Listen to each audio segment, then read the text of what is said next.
So that's it. Levan has cleared all of the doubts. Finally, the arm wrestling community and most importantly, Devon Larratt got to hear what he always wanted to hear so badly. And that is a clearance from Levan saying that his wrist has already healed up 100%. And there are still 4 months remaining to train. So hopefully, there are no excuses if Devon beats Levan.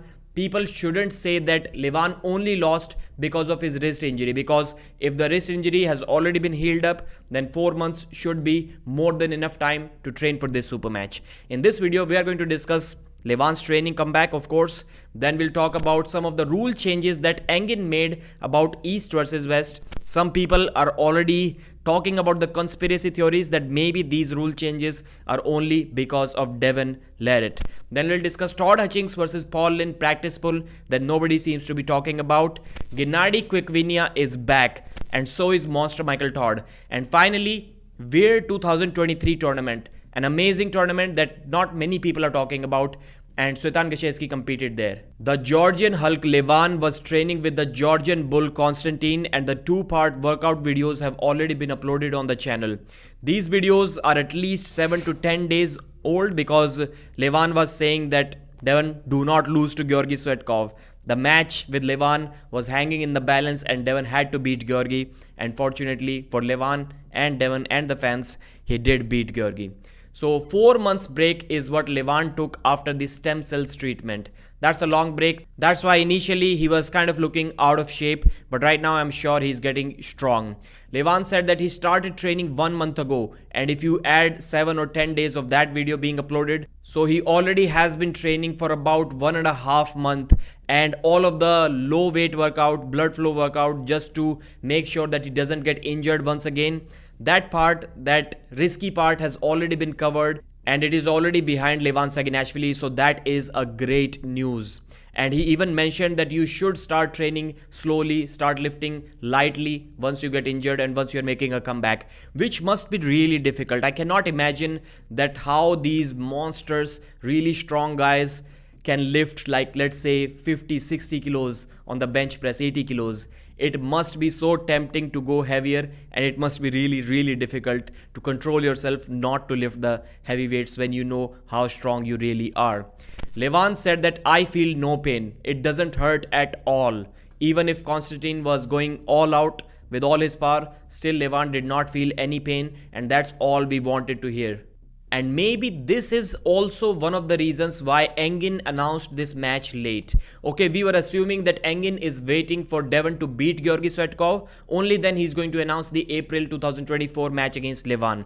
But maybe that was also one of the other reasons that he was waiting for Levan Saginashvili's confirmation, whether he's feeling okay in the wrist or not, whether he's going to be ready by April or not. It could be both of the reasons. And Levan tried the famous Devon Larratt pronation lift, and it was kind of funny to see him struggling because of his massive size.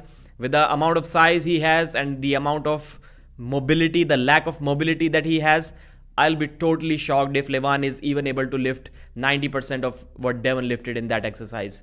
If he can stand up and then lift, then he can for sure beat Devon's record, but not while sitting down, not with that kind of mobility. So let's talk about the East versus West changes made by Engin Terzi. And interestingly, King of the Table have also made some changes according to East versus West. So that is true integration of two leagues at its best. King of the Table are going to have bigger pads just like East versus West.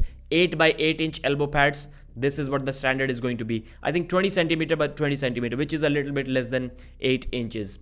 So East versus West title matches are going to be best of 7 instead of best of 5. In my opinion, this rule is way better than those 5 compulsory round matches, because once it is a 3-0, the winner loses motivation. Maybe sometimes the loser also loses motivation unless you are Sasha Andreev going against Artem Tainov. In that case, it can be different.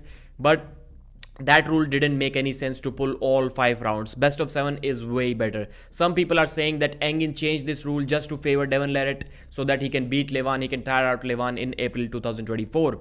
I don't think so, but the popular athletes do have an influence over the rules change. It happens in every sports league. They can negotiate the rules with the biggest promoters of them all. It always happens. So does Devon have some influence over the rules of King of the Table and East versus West? Well, initially it almost felt like Devon was the one who was editing King of the Table rules.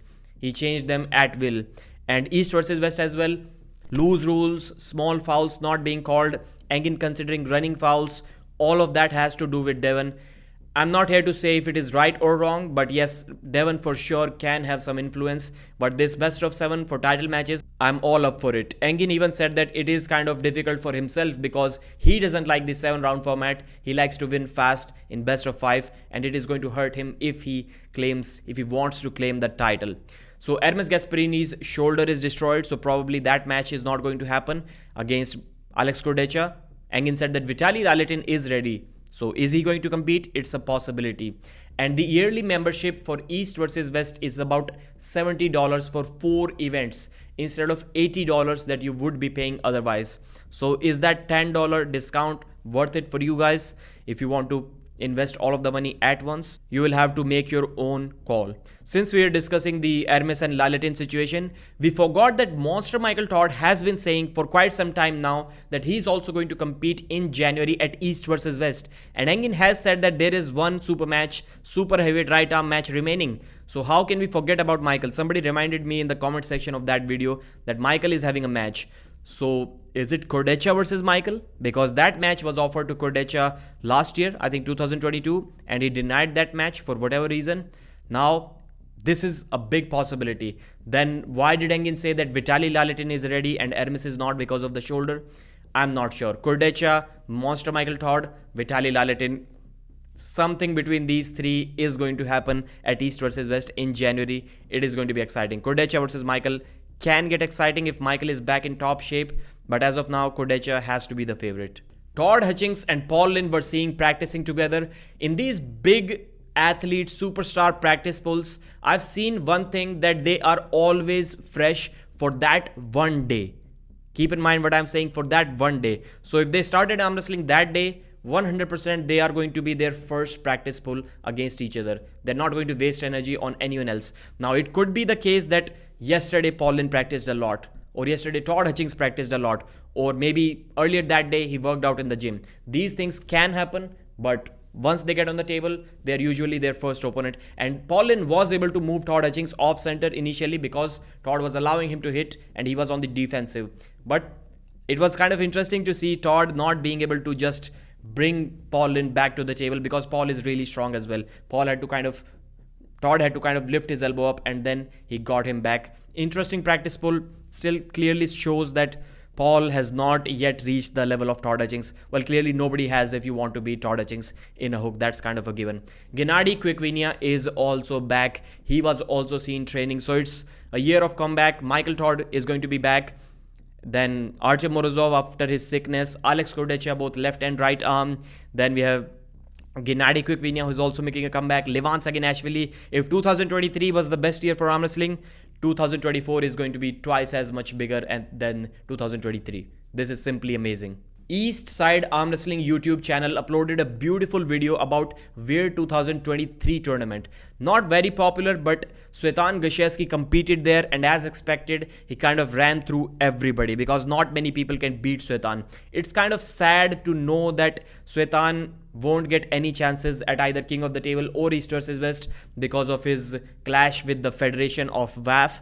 That's a difficult situation for the athlete and also for the promoters because they do want to invite him, but they cannot. Their hands are kind of tied. So Svetan Gashevsky won, and this tournament had $20,000 prize money, including all of the weight categories, and $1,300 around that much was given to Svetan for winning his weight class, or maybe if he won more, then he could have gotten more. Link will be in the description. Please like the video, subscribe to the channel, and I'll see you again.